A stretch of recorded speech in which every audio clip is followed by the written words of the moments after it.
Hello, this video is going to be another one of my top 5 series. So I did high-end lipsticks, low-end lipsticks, and this one is going to be blushes. And all the blushes I'm going to talk about today bring it in terms of like pigmentation and formula and colours and all that kind of stuff, but the one I'm going to start with is the one I'm wearing on my cheeks today, and it is definitely the most luxurious blush I own, and this is the Tom Ford Cheek Colour in Love Lust. I love this colour because it's unlike anything I own in my collection. The formula of these are really creamy and like buttery soft. You literally need the tiniest amount on your brush, sweep it over the cheeks and you're good to go. This is a really beautiful peachy pink, and I quite like it because it's really highlighting and illuminating, because it has a bit of really finely milled golden shimmer running through it. Nothing too in your face, something really subtle, which is what I love about this, because it instantly perks up the cheeks but in a really subtle illuminating way. The next ones I couldn't really go this video without mentioning, because I do own quite a few of them, and these are MAC blushes. And believe it or not, this isn't the only ones I own. I have a couple downstairs that I don't love that much, but these are my absolute favourite. So I'm going to take you through these ones. So I have my two pinks here, and this is Well Dressed and this one is Pink Swoon, and they're both quite blue in undertone, so I really like how they look on the skin. But Well Dressed is my go-to blush when I've had a bit of a late night or my skin's looking a bit sallow and dull. This one instantly perks up my cheeks. And this one was another recent purchase because I wanted a kind of matte blush that did the same thing as Well Dressed but without the bit of kind of shimmer running through it.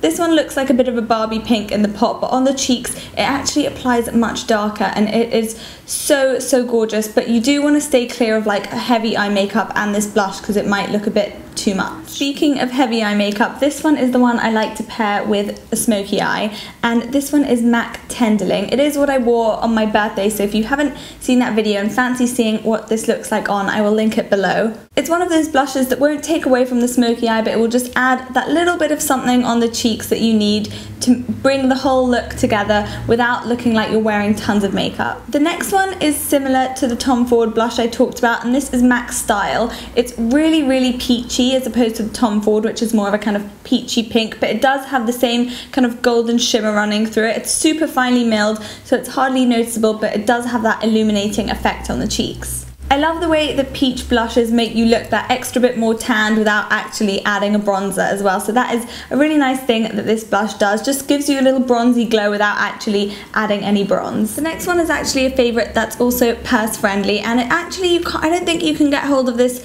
very easily in the UK, but I didn't think of a favourite from like Boots or Superdrug that I absolutely adored. I do love the Max Factor Miracle Touch Creamy Blush, but I couldn't think of one that was like my top 5. So if you have a top 5 blush favourite from Boots or Superdrug or anything like that, let me know. But this one is the Milani Baked Blush in Luminoso. I love this blush because it's so finely milled that it just blends so seamlessly into the skin. I literally pop a tiny bit on my brush, dab it on my cheeks, and I don't even need to look in a mirror. I know that it just looks good because it's just one of those blushes that's just so easy and perfect in every way. I absolutely love this. It is a really nice peach. It kind of reminds me of a toned down version of MAC Style with a nice golden shimmer running through it, which I'm guessing by the point of this video that you know I like, just because I like my blushes to be a bit illuminating as well. I didn't include that many cream blushes in this video, but I wanted to include these two because they have risen to the top of my favourites, but normally I kind of steer a bit away from cream blush. I find them quite intimidating and they don't last as long as powders on my skin. But these are the new Chanel cream blushes, and I have 2 shades here, and I couldn't choose between them because I love them both. And I have one which is called Relevation and one which is called Inspiration. Inspiration's a bit more of a dusty pink, but on the cheeks it applies much brighter than it looks in the pan. And Revelation is a really beautiful peachy coral. As far as cream blush goes, I have found these the easiest to apply. I dab a bit of my Real Techniques buffing brush into the product onto the cheeks. It has a bit of a powdery finish when it comes into contact with the skin, then it sets and you're pretty much good to go all day. I also dab a bit of these on my lips as well, and you have a little matching lip and cheek thing going on. My next favourite is a funny one because it's not a powder and it's not a cream, it's actually a watercolour, and this is the Daniel Sandler watercolour blush in Cherub.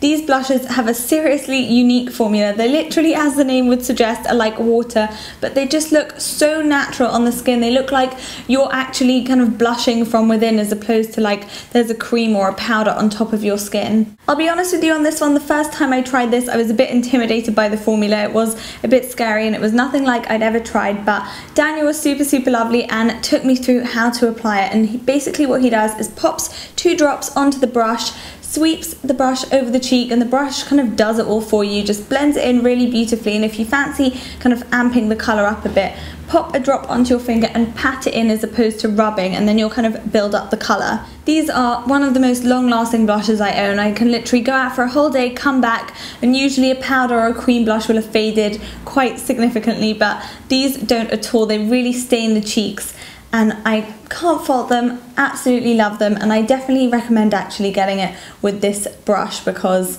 I can't really see myself applying it another way unless you're super good with your fingers, which I am not.